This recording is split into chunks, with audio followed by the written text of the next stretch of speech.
Dahulu kala, terdapatlah sebuah keluarga kecil di suatu desa.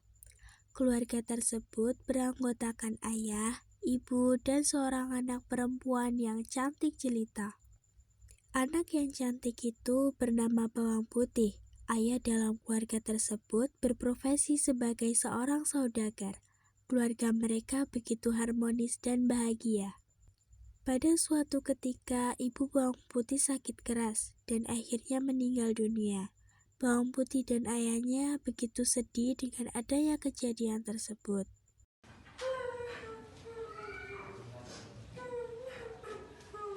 Anakku, kenapa kau menangis? Ayah, kenapa ini terjadi pada kita? Kenapa ibu cepat sekali meninggalkan kita? Sudahlah, jangan ratapi kepergian ibumu. Ini sudah kehendak Tuhan. Bu, lihatlah, bajunya begitu lusuh, warnanya pun sudah pucat. Aku tidak mempunyai perhiasan sama sekali. Kau ini cuma menggerutu pada ibu juga pengen baju yang bagus, perhiasan yang banyak. Ibu, apa kau ingat saudagar tua di sana? Istrinya baru saja meninggal. Ayo dia dan menikah dengan dia, biar kita jadi kaya raya. Ibu Bawang Merah menuju rumah saudagar tua di desa seberang sambil membawa makanan untuk bertemu anaknya, Bawang Putih.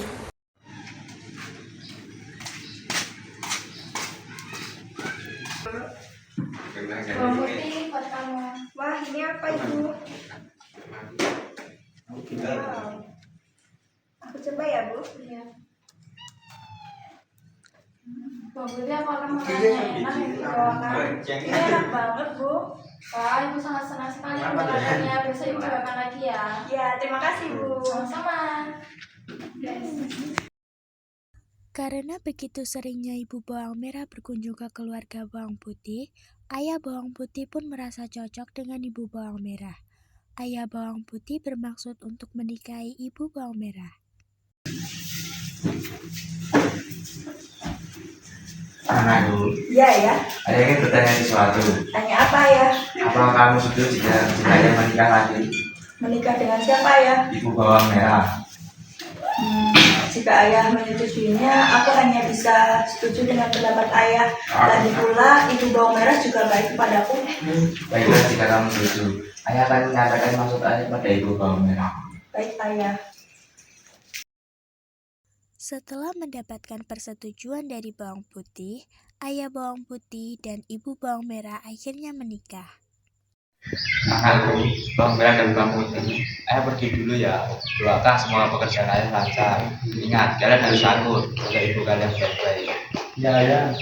Kami dan dengan Bawang Putih akan selalu akur dan kami mendoakan yang terbaik buat pekerjaan ayah. Ayah pergi meninggalkan rumah. Lalu Bawang Merah dan ibunya masuk ke dalam rumah. Sementara Bawang Putih berdiri di luar sembari meratapi kepergian ayahnya. Hei Bawang Putih, kamu harus bangun pagi-pagi siapkan makanan, cuci baju, dan beres-beres rumah. Ingat semua itu, Bang Putih. Iya baik, akan aku kerjakan sekarang. Pada suatu hari, setelah sekian bulan ayah Bawang Putih pergi keluar kota, datanglah seorang warga desa membawa berita duka. Nyai. Bang Putih. Ya apa ya pak? Ini kami membawakan berita duka. Ayahmu baru saja mengalami kecelakaan. Ada apa ini? Nyai, suamimu. Ayah meninggal. Apa? Ayah meninggal? Saat ini, Bawang Putih menjadi anak yatim piatu. Semenjak hal tersebut terjadi, ibu Bawang Merah dan anaknya semakin bertindak keterlaluan terhadap Bawang Putih. Hei Bawang Putih, kamu harus bangun pagi-pagi siapkan makanan, cuci baju, dan beres-beres rumah. Baik ibu, akan aku kerjakan semuanya. Ingat semua itu, Bang Putih. Ya. Saat ini, Bawang Putih berjalan menuju sungai dekat rumahnya untuk mencuci baju, dan dia tidak sengaja menghanyutkan baju merah milik ibunya.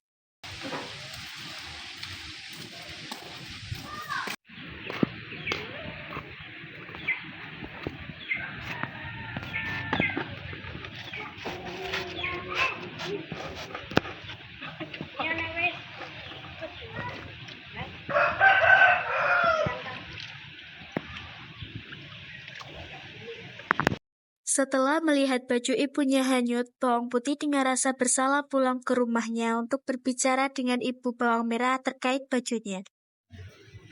Ibu, maafkan aku ibu, baju ibu hilang saat aku mencuci di sungai tadi. Apa katamu beraninya kamu menghilangkan baju milik ibu? Cepat pergi cari baju itu, jangan pulang sebelum ketemu. Baiklah ibu. Setelah melihat baju ibunya hanyut, Bawang Putih dengan rasa bersalah pulang ke rumahnya untuk berbicara dengan ibu Bawang Merah terkait bajunya. Permisi Pak, apakah saya boleh bertanya sesuatu? Ya nak, tentu boleh. Beberapa saat yang lalu baju saya ada di sekitaran sungai ini Pak. Apakah Bapak melihatnya? Oh, baju yang kita lihat tadi kan? Iya Pak, baju kamu warnanya merah ya? Iya, betul Pak. Tadi saya melihatnya hanya beberapa saat lalu. Kalau boleh tahu, hanya di sekitaran mana ya Pak? Di sebelah sana, di pinggir sungai. Coba kamu cari nak. Baiklah Pak, saya akan coba cari di sebelah sana. Terima kasih infonya ya Pak. Sama-sama nak.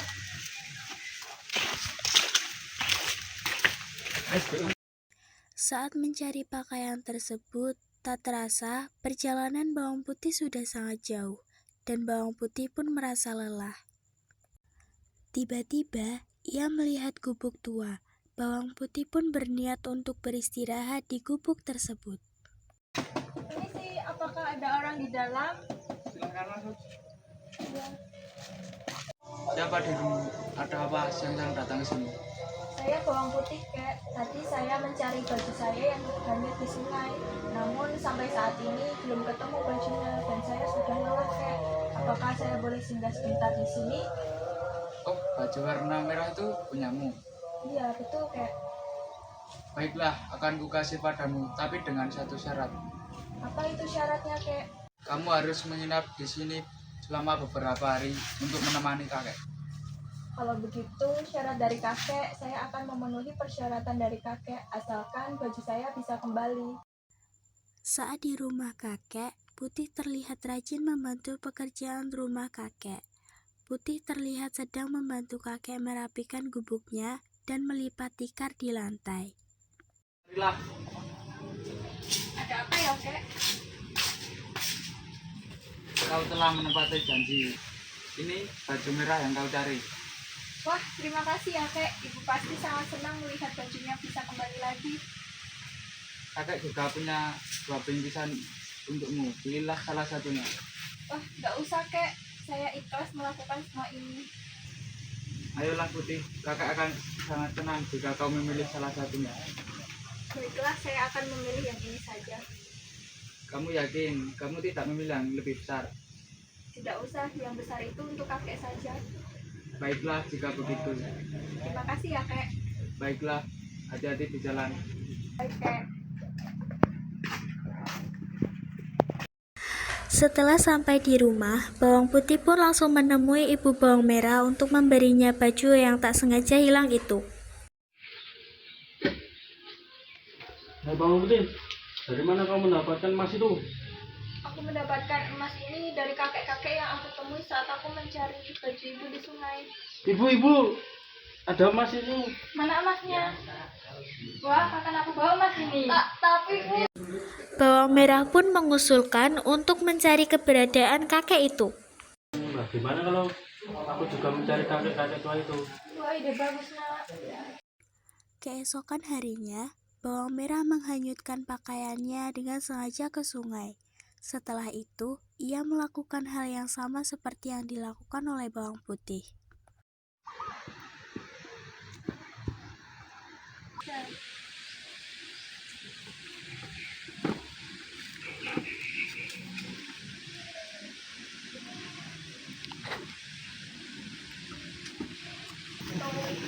Duh, gimana sih gubuk kakek tua itu? Kata Putih, ada di daerah sekitar sini. Sepertinya itu gubuk kakek tua itu. Aku harus ke sana. Kakek. Ya, apa? Bolehkah aku mengambil baju merahku beberapa saat lalu yang hanyut di sungai itu? Baju merah? Ya, kakek menemukan dan melihatnya. Bolehkah aku mengambilnya? Tentu saja, tapi dengan satu syarat. Kau akan menginap di sini untuk beberapa hari menemani kakek. Mulai. Baiklah.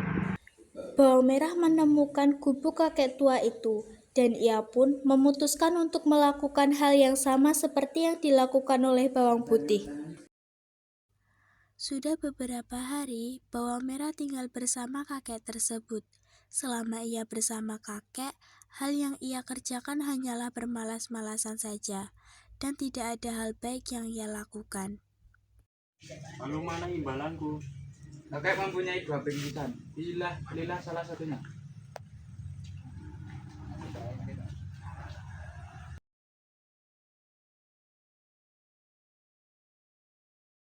Sesampainya di rumah, bawang merah langsung menunjukkan bingkisan yang didapatnya itu kepada ibunya.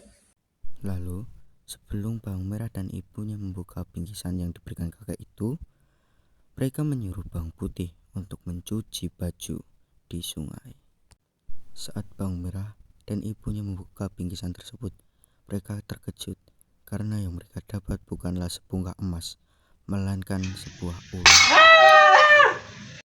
Dari cerita bawang merah dan bawang putih ini, yang kita dapat yaitu keserakahan dan kesombongan hanya akan membuat kerugian untuk diri sendiri.